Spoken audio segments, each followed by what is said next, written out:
Um, I decided to address the question of whether the civil rights movement was a communist conspiracy, and it was characterised as such by the Storm Minister of Home Affairs, William Craig, who was got himself a reputation as a hardline unionist, and he made a remark in the early 70s saying that time is approaching when we must be ready to shoot to kill, and after that he was known as Shoot to Kill Bill. So he described the Civil Rights March on the 5th of October 1968 as an omnium gathering of members of the Londonderry Housing Action Committee, the majority of whom were also members of the Connolly Association, of the Republican Party, which includes well-known members of the IRA and Sinn Féin, of the Young Socialists and the Communist Party. He also claimed that the march posed a threat to the US naval base in Lough Foyle, and said that the RUC believed the civil rights movement was a Republican front. Now, these remarks were obviously a caricature, but they did contain a grain of truth, because it wasn't just one civil rights movement. Very often people think that the Northern Ireland Civil Rights Association, NICRA, was the civil rights movement, but there were lots of associations before that, and it was really a kind of a tendency, or a movement in a very broad sense, that had many different aspects to it. Some people were in it just for jobs and houses and a fairer society. Others wanted revolution and a 32-county socialist republic. So why did Republicans and communists get involved with the civil rights movement, and where did it take them? To begin with the Republican movement, after the Civil War in 1923, the IRA survived as a small underground army of a few hundred members, but its military record was poor and confined in practice to occasional actions rather than sustained campaigns. But that changed in the 1950s. The IRA got lucky. Normally, Irish public opinion reflects international trends, but in the late 40s, as Europe was sort of moving away from nationalism after World War II, there was a brief reversion to traditional nationalism in Ireland. And in a way, it was the sort of final fling of middle-class nationalism in the Republic of Ireland. Various policies on partition had been tried since 1923, and it was still regarded as unfinished business. After World War II and the redrawing of the map of Europe, all of the constitutional nationalist groups and all of the parties in Dáil Éireann mounted a major diplomatic and public relations offensive on partition under the title of the Anti-Partition League. So it was against that backdrop that the IRA started to recruit some very talented cadres. And the failure of the Anti-Partition League, which kind of more or less sort of petered out and ran into the sand into the early 1950s, confirmed a lot of people in the IRA that only military action would work. And they pulled off a major arms raid on Gough Barracks in Armagh in 1955. And Sean Cronin, who was he was an ex-Irish Army officer, later on became Irish Times correspondent in Washington, D.C. He drafted this Operation Harvest, which is more usually known as the Border Campaign. The strategy was to fight a guerrilla war like the flying columns during the War of Independence. Volunteers were to wear uniforms and to comply with the Geneva Convention. They were to engage the British Army only and avoid contact with the RUC or the B Specials so as not to be drawn into a sectarian conflict.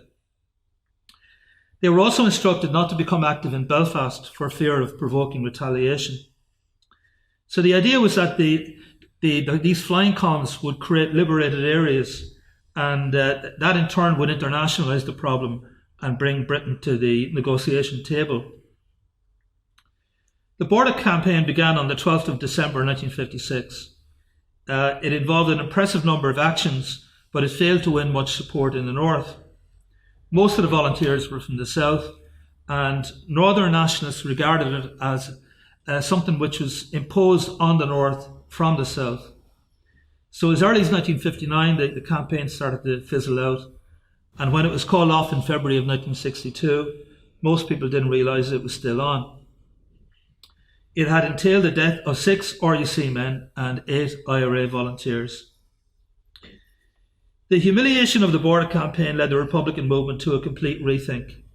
And nationalism generally, as Eamon Phoenix has alluded to, was in an existential crisis at this time. And there's a growing consensus that the national question needs to be put on the back burner. The IRA was demoralised. The Nationalist Party had run out of ideas. It complained about discrimination, but it proved incapable of mounting a campaign on civil rights. It was against cross-border cooperation because it believed this would normalise partition. Its policy was to look to Dublin for help, but plainly that was bringing no results.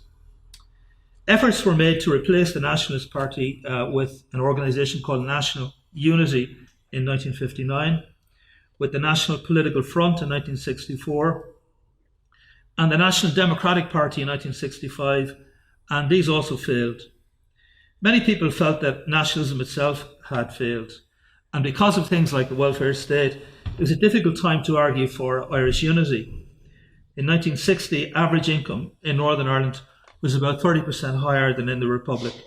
The healthcare was much better, the welfare benefits were higher, and it was believed that the education was better. Personally, I'm not sure about that, but certainly it was cheaper. So after Sean Lemass replaced De Valera as Taoiseach in 1959, he turned his back on traditional anti-partitionism. Now, Lemass has been much acclaimed for this, and you can see there the hagiography of Lemass in 2015. They brought out this stamp to mark the 50th anniversary of the Lemass-O'Neill meeting. And Lemass has been praised, and T.K. Whitaker also, for the meeting with O'Neill. Well, the flip side of that was that Lemass turned his back on the Northern Nationalists. In 1962, he was advised by the Irish Department of External Affairs that pressing the British on discrimination was the obvious way forward in Northern policy. And he said, no, we're not going to try and undermine the Stormont government, we're going to work with it. Eddie McAteer and the Nationalist Party were told to get into Stormont and become the official opposition. This was a tactic they tried before, and it had led to nowhere. Also in 1964, RIARC, the company that basically the sort of Catholic Church company, did a lot of film documentaries, and they did a documentary on gerrymandering in Derry, and Lemass had it banned from RTE. He said, I'm trying to get a meeting with Terence O'Neill, and this sort of thing is not going to help. So it wasn't shown on RTE until 1988. Lemass got his meeting with O'Neill in 1965. It was the first time that the two prime ministers in Ireland had met since 1925, and everything started to look rosy. Lemass proposed 17 areas of cross-border cooperation, and the only change O'Neill made to the list was to add 2 more areas. But the level of cooperation was slight, and Catholics were expected to put up with discrimination while the two governments got on with swapping paintings in museums. The hagiographies of Lemass and Whitaker forget that not since the Civil War in 1922 had nationalists north and south been so much at odds, and this would make it impossible to prevent events in 1969 veering towards extremes. Lemass and then his successor Jack Lynch, they were hopelessly uninformed about what was going on in Northern Ireland, and completely unprepared for what happened, particularly in August 1969 when things started to turn very violent. And again, it's something which is simply not alluded to. Lemass is much praised for being far-sighted in his northern policy, but really the policy was a failure. Now, meantime, left Republicans had formed the Wolfe Tone Directories to prepare for the bicentenary of the birth of Wolfe Tone in 1963. Their purpose was not just to organise commemorations, but to look afresh at how Republicans could unite Catholic, Protestant in the centre and break the connection with England, the two most famous quotations from Wolfe Tone. The directories led to the foundation of the Wolfe Tone Societies, which aimed to be both agitational and directional. And the guru of the Wolfe Tone Societies was Roy Johnson, who was himself from a Northern Protestant background and a Marxist. Johnson was one of those arguing that Republicans needed to get involved with social struggle. At the time, he was a scientist. He was working with Aer Lingus and later Trinity College, and he was inclined to take a technocratic approach to politics and social change, and see them as issues that could be resolved and directed in a scientific way. Johnson was close to Anthony Coughlin and Desmond Greaves, and all of the three were linked with the Connolly Association. The Connolly Association had originated with left Republicans in London in 1938. In the 1950s, it was more or less allied to the Communist Party of Great Britain. Greaves was a member of the CPGB, but most of those in the Connolly Association were not. And the CPGB wasn't entirely comfortable with the Connolly Association's priority of rallying the British left behind the demand for a united Ireland. Some felt that they should prioritise socialism before nationalism. From 1955, Greaves persuaded the Connolly Association that the best way to undermine unionism was to focus on civil rights. The Connolly Association also pioneered the civil rights tactics of pushing on the civil rights abuses in Northern Ireland and lobbying Labour and Liberal MPs and organising marches. In 1965, Greaves suggested to Betty Sinclair and Bill McCullough, who were secretary and chairman of Belfast Trades Council, and they were both in the Communist Party, which will tell you how influential Belfast Trades, or how representative it was of the trade union movement in Belfast at the time. They persuaded him that the Trades Council should hold a conference on civil rights, and that conference took place on the 8th of May, but it came to nothing. Now, Greaves would later argue that this was a major error. He argued that had the largely Protestant-led trade union movement at the time led the campaign for civil rights, it would have been seen as a class movement rather than a Catholic movement. And he blamed the Northern Ireland Civil Rights, the Northern Ireland Labour Party, NILP, for its fear of having anything to do with the civil rights movement or with the national question. Even at this stage, the view was grown up among Protestants that civil rights meant Catholic rights. Now, Greaves was right in theory, but he was also offering a counsel of perfection. The idea that Belfast Trades Council was representative of the labour movement in Belfast was a bit misleading. I mean, it really hadn't been representative since the Third Home Rule crisis in 1912, by which time a lot of Protestants had more or less dissociated themselves from the Trades Council. It's true that most union officials at this time were Protestant, but the Protestant working class made it clear in 1912, in 1920, and again in 1974, that they would accept unions on issues of wages and conditions, but not politics. By now, civil rights groups in Northern Ireland were gaining traction. The Homeless Citizens League in Dungannon had led to the formation of the Campaign for Social Justice in Dungannon in 1964. And the Campaign for Social Justice saw that one simply couldn't assume that everybody accepted that there was discrimination in Northern Ireland. You had to make the case factually, produce statistics and so on. So they produced this research pamphlet called Northern Ireland, The Plain Truth. In England, the Campaign for Social Justice worked with the Connolly Association, and together they contributed to the creation of the Campaign for Democracy in Ulster in 1965 by Manchester Labour MP Paul Rose. At its height, the Campaign for Democracy in Ulster had the support of about 100 Labour Party backbenchers.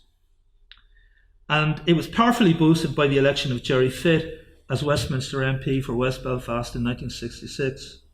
Fitt was an Irish Republican, but like many working class people of that generation, he had this very romantic view of the great British labour movement, which had brought the New Jerusalem in the form of the National Health Service, free education, better housing, better social welfare, full employment, etc. And he proved to be very effective in canvassing support on the Labour backbenches. Labour in Belfast moved hesitantly towards taking up the civil rights agenda. In 1966, the Northern Ireland Committee of the Irish Congress of Trade Unions and the NILP underwrote a joint memorandum on citizens' rights, demanding electoral reform, representation for minority groups and public bodies, and measures to diminish, it's interesting to use that word, diminish discrimination in employment and housing allocation. And also they demanded an ombudsman. After the government met the NILP and Northern Ireland Committee deputation in 1967 and denied the existence of discrimination, the matter was allowed to rest. So again, you had the problem that Labour didn't want to push its members too far. The most famous civil rights movement was the Northern Ireland Civil Rights Association, NICRA, founded in January of 1967.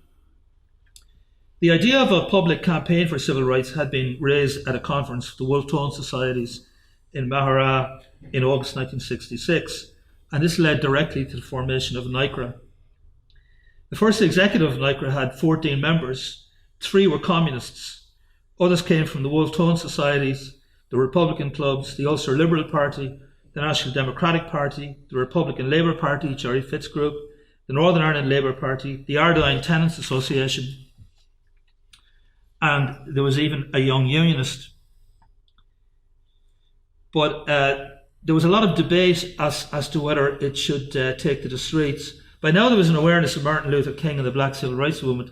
I'd have to disagree with previous speakers about the impact of the Black Civil Rights Movement in the US, inspiring the civil rights movement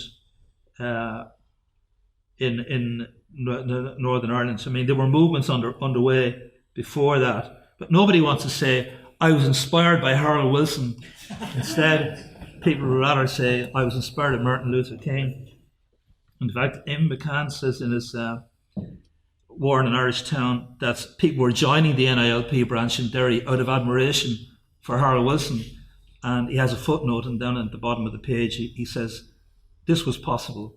To my mind, the election of a Labour government in 1964 did a lot more to get the civil rights movement going in Northern Ireland than the Black Civil Rights Movement in the US.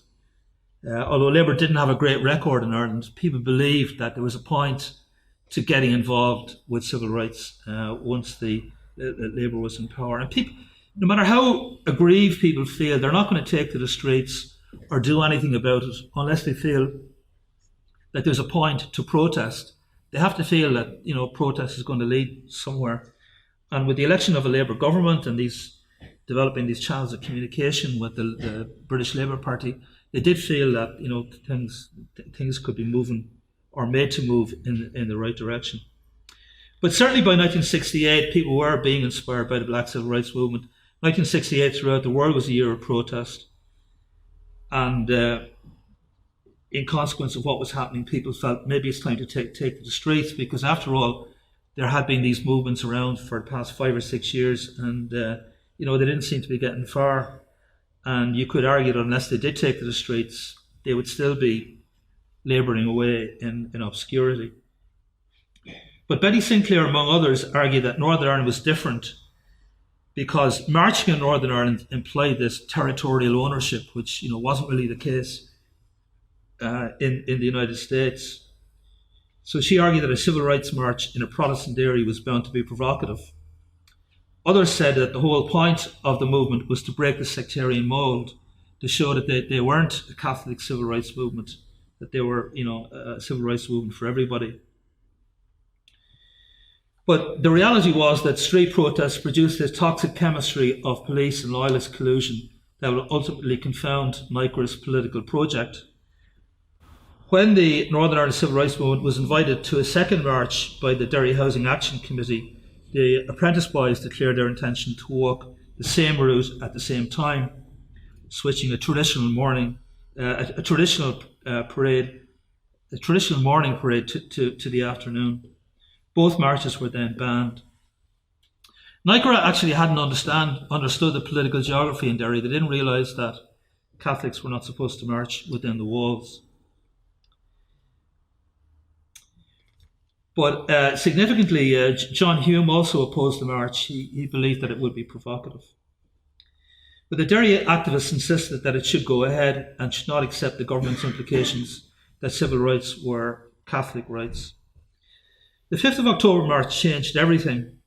Under pressure from the British government, O'Neill conceded 5 of the 6 NICRA demands, and these were an end to gerrymandering, legislation against discrimination, a point system for housing allocation, repeal of the Special Powers Act, and disbandment of the B Specials. The one demand he could not agree to was one man, one vote, because and basically his problem was here in Derry, because that would mean loss of control of the corporation to the nationalists, and the local unions would not agree to it. Moderates then agreed to a 1-month suspension of protests, but the People's Democracy, which had been founded after the Civil Rights March on the 9th of October, mainly by students of Queen's, determined to push on towards revolution as they saw it. And on New Year's Day 1969, the PD set off from Belfast to Derry on a long march in imitation of Martin Luther King's Selma to Montgomery march. The march led to the Loyalist ambush at Burntollet and the creation of the first no-go area in the Bogside. It led to a police riot in the Bogside, and that in turn provoked the creation of a no-go area. No-go meant no-go to the RUC. So the nationalists were now in revolt. This was exactly what the communists didn't want. Their strategy was to work patiently and build Protestant support for a class movement. Sinclair and Greaves were bitterly critical of Eamon McCann and the People's Democracy for pushing protest into what would be inevitably a sectarian conflict. In February 1969, two PD leaders, Michael Farrell and Kevin Boyle, were both elected to the NICRA executive in an effort to promote unity. Both at the time were Trotskyists. Now the Trotskyists have their virtues, Goretti, but unity and patience are not among them. And the PD was even more critical of NICRA in consequence of the election of Farrell and Kevin Boyle.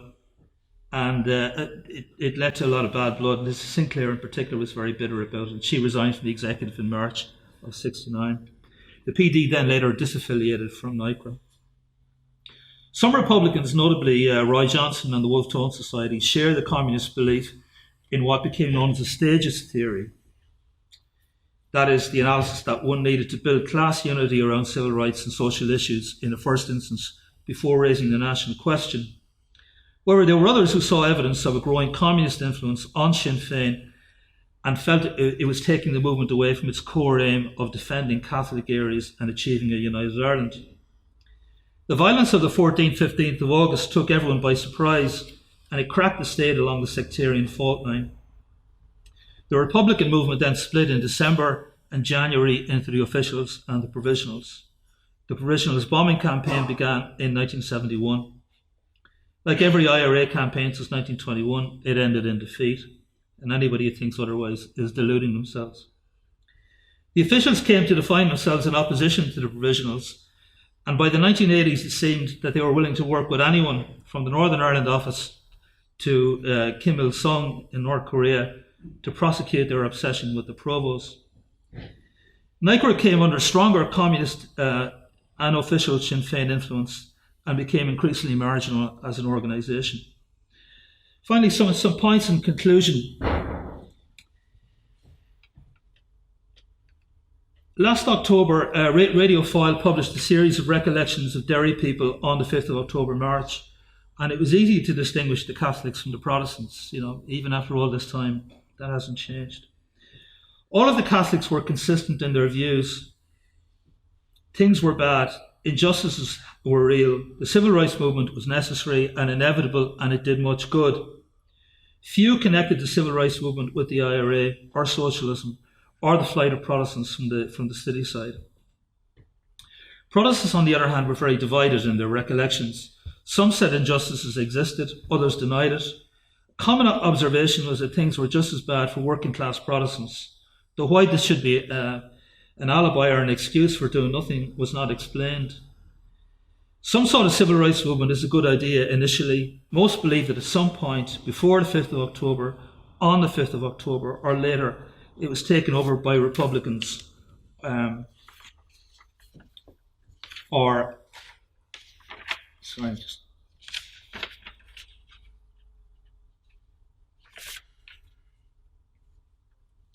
subversives out to destroy the state.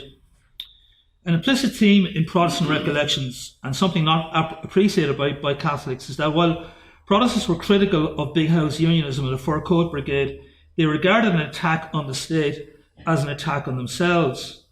and they felt the claims of the civil rights group were a slander on the Protestant people.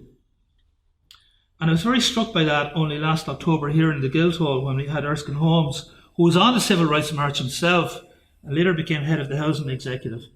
And at one point he virtually exploded and he said that slogan, one man vote, one vote, that was a lie. I don't know what he meant by that, it was a fact. But clearly he did feel, this is insulting me and my people, and he had problems with that. Almost all Protestants made the connections with the Troubles and the polarisation of society, and most felt that all in all the civil rights movement wasn't worth the trouble that it caused. One must conclude that while the civil rights demands were justified, and this is evident in the fact that demands were conceded by the British government by 1971, the aim of achieving cross-community solidarity behind reform has been a complete failure. Finally, I mentioned Desmond Greaves' Council of Perfection to Belfast Trades Council in 1965. It's one of numerous such councils, all of which were nice in theory but never worked in practice. One of my favourites is from Ernest Blythe, an Antrim Protestant who later became Vice President of the Irish Free State in the 1920s and a fascist in the 1930s. Blythe advised Catholics to join unionist parties and only form a nationalist party when certain that at least 1/3 of members would be Protestant. It's a nice idea in theory. Another is Roy Johnson's belief that if the Provost hadn't emerged, as he said to me, we'd now be home and dry. Others blame the People's Democracy March or blame Ian Paisley for things going wrong. But there are those who say it was hopeless, that Northern Ireland was just too divided.